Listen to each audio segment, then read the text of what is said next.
Was it painful to work with Sting? Let's just say that his former bandmates have some interesting answers to that question. By the summer of 1983, the Police, composed of singer and bass player Sting, guitarist Andy Summers, and drummer Stuart Copeland, had been together for 7 tumultuous years. Their time as a band appeared to be coming to an end, as Summers recalled in his book, One Train Later, a memoir. Sting had been muttering about how this is the time to stop, to get off, to quit at the high point of the curve. For Copeland, being in the band had become hell on earth, and a big part of that was due to Sting's controlling nature. As he told the New York Post in October 2023, "The times when I came the closest to homicide, the times when it became absolutely critical that I choked the life out of this man, were when he would come over to me and tell me something about the hi-hat." A lot of the tension was relieved by just shouting and yelling. I mean, it's amazing how cathartic it is to scream at your bandmate. In the summer of 1977, American Stuart Copeland formed the Police alongside French guitarist Henri Padovani in London, with Sting coming aboard as the singer and bass player. A month later, Sting invited Andy Summers to join the band, leading to the first of many stormy situations for the Police.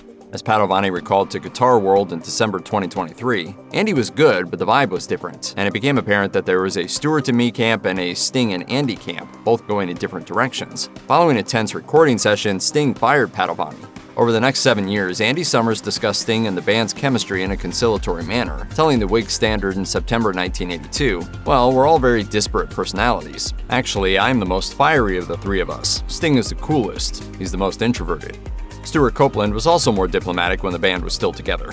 In a September 1982 interview, he told the Associated Press that all 3 of the members had equal say in what songs they chose to record, saying, "Sting has to fight for his songs too, but when you hear a song like Every Little Thing She Does Is Magic, what are you going to say? When you hear a song like that, you play it. I don't hate Sting and I don't sit here green with envy, but I wish I'd written Message in a Bottle." Following the band's breakup, however, Summers and Copeland's tunes began to change.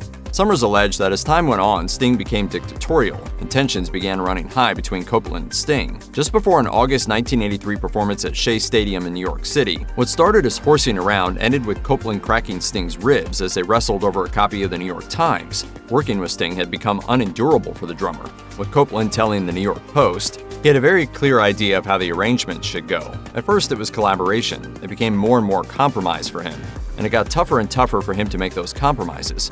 In the 40 years since the Police broke up, Andy Summers has softened his tone, telling the Associated Press in 2015, "I really believe that at the end of the day, there's great love and brotherhood between us because we all experienced something quite incredible." In 2021, Stuart Copeland toured with a symphonic music project he called Police Deranged for Orchestra. The show reimagined Police songs, which Copeland jokingly referred to as, quote, "revenge against Sting." In the end, however, he admitted to the Atlanta Journal-Constitution that there were no hard feelings between him and Sting concerning the touring show, and went on to say, "He loves to have people cover his songs. It makes him feel like one of the great songwriters, which is one of the things he's most proud of." Despite all the animosity, the Police reunited for a tour in 2007 and 2008, and Copeland hasn't nixed the idea that they could do it again, telling Classic Pop in 2020, "We all get along really well and we're all still in fine fettle. Since we've been through the wars together and we don't have any reason to fight anymore, we get on great."